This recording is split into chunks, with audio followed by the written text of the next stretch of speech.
Have you been trying to prioritize yourself, but something keeps getting in the way?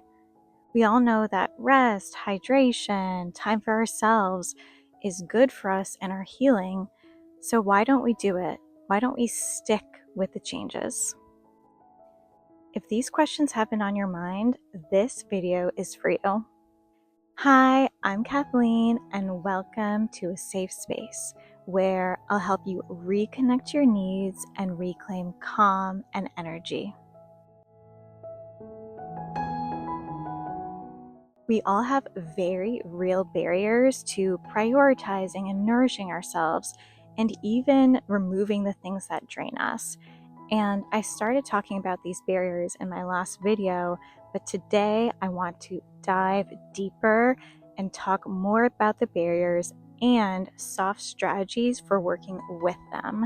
It's really important to me that I share this with you because once I was able to identify and accept some of the barriers that were preventing me from healing from burnout, it completely changed my healing journey. I think we can know in our minds what might be important to us and what might nourish us, but actually taking the actions to do it is something completely different.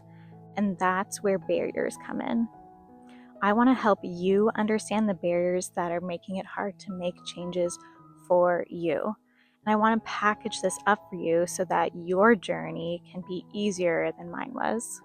I do want to say that no one else can tell you what exactly you need in order to nourish yourself or what exactly your barriers are.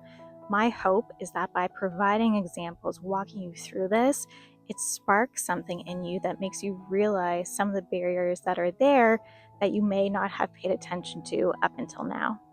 So let's get into it. Most advice skips over the real reasons why people aren't nourishing themselves, resting, doing the things that are good for them. It assumes that people are lazy, that they have no willpower, or they just aren't trying hard enough. But for sensitive and burnout-prone people like high achievers and people pleasers, that is rarely the case. What's actually happening is this. There are barriers, invisible, complex, unacknowledged, that are getting in your way. They make even the simplest supportive actions sometimes feel out of reach. And by identifying those barriers with compassion, you start to loosen their grip. And you begin to realize, oh, it's not that I can't, it's that something in me is protecting, responding, or feeling overwhelmed. That awareness is where true resetting begins. There are 3 kinds of barriers: emotional, energetic, and logistical. You may experience 1, 2, or all 3, and they often overlap.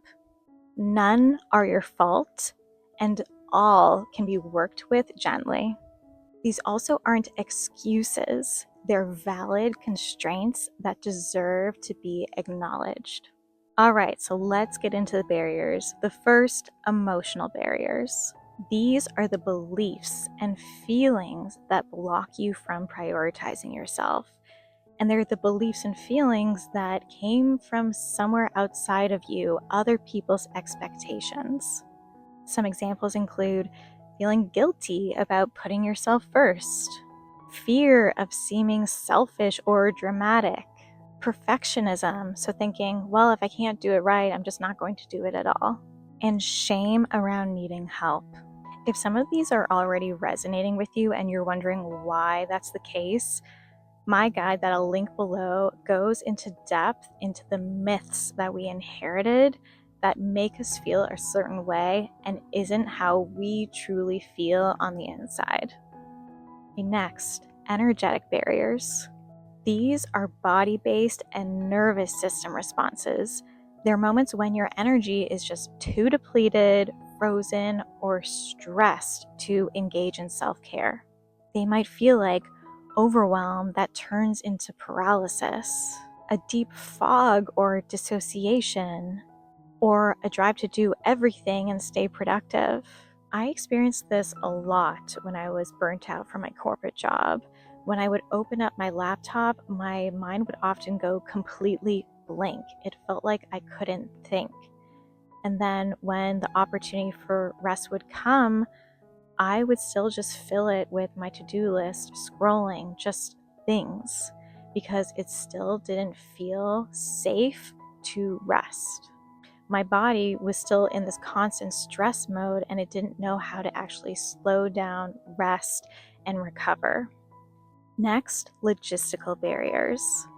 These are the real world circumstances that create friction between your intentions and your ability to act. These are the things that we tend to think of the most often when we first think about what's blocking us from that me time or creating that space to prioritize yourself. And so that might be a lack of time, privacy, space, or quiet, caregiving responsibilities, and just work demands. Like, think of how many people say, well, I just don't have time to do things for myself because I get home at 6 or 7 p.m., I gotta make dinner, and then it's basically time for bed. I get that. It's a very real constraint and barrier, and we can work with it.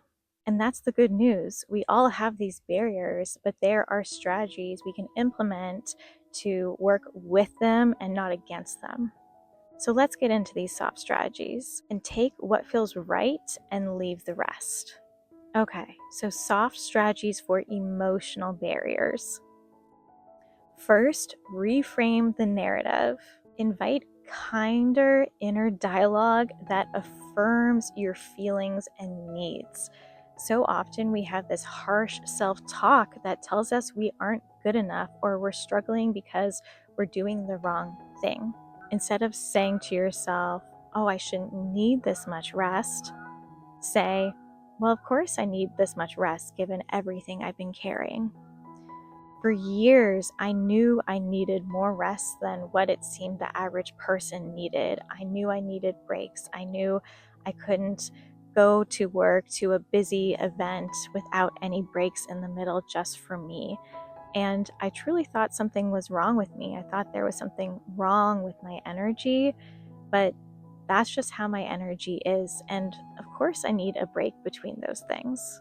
Second, use permission slips. Written or mental permission slips help override some internal guilt. So you can say to yourself, I give myself permission to take up space today. Or, it's okay to not be productive today. I'm still enough. I want to say that one again because I think it is instilled in many of us that we have to be productive to be worthy. So say it with me. It's okay to not be productive. I'm still enough.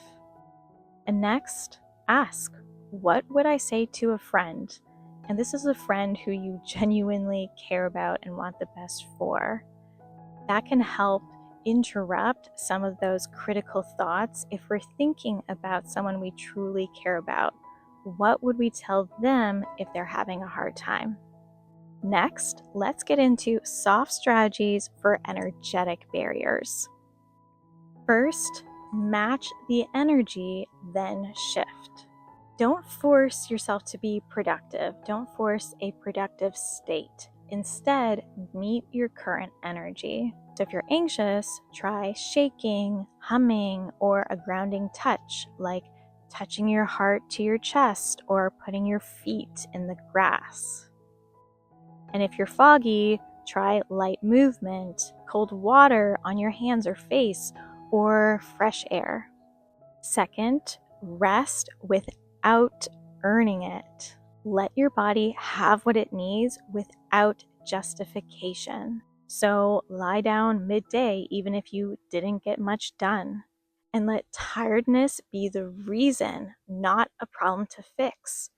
So take that nap just because you're tired, not because you're doing it to become more productive after. Next, track what nourishes and drains your energy. I've talked about this in the past, but I have a free guide that will help you identify the things that drain and restore your specific energy, because it really does differ for everybody, but having that clarity on what nourishes and drains you is incredibly powerful. Okay, so now let's get into soft strategies for logistical barriers. First, stack or blend nourishment with daily tasks. And I want to be clear here. I'm not saying that while you're doing the dishes, you should now listen to a self-help podcast. While you're doing the dishes or commuting, maybe you put on a very calming audio track, something that truly isn't stimulating you, but actually putting your mind at ease. It's not about doing more, it's about doing less. Keep that in mind. Second, outsource, automate, or delay with intention. We have so many things on our to-do list, but you need to ask yourself, do all of those things absolutely need to be done right now and by me? So for example, while I was burning out, I was spending so much time cleaning my house. I kind of fell into this trap of good wife, good mother, and I wanted the house to be spotless always. But now I think to myself, does the house always have to be that clean? Can a little bit of dust pile up now and then? And absolutely it can. So think about those tasks, even getting groceries. How might you automate? And don't be afraid to ask for help. Creating new strategies to support yourself isn't always easy. I hear you. And so if you need or want personalized support with this, I'm here for you. And before I leave, I do want to say that you were never the problem. The barriers you carry are a reflection of a world that push you to work harder, go faster, and disconnect from your needs. But you're here now, and that means something inside you knows that you're ready. You're ready for a different way. So thank you again for being here with me. I'm here for and with you, and I'll see you soon.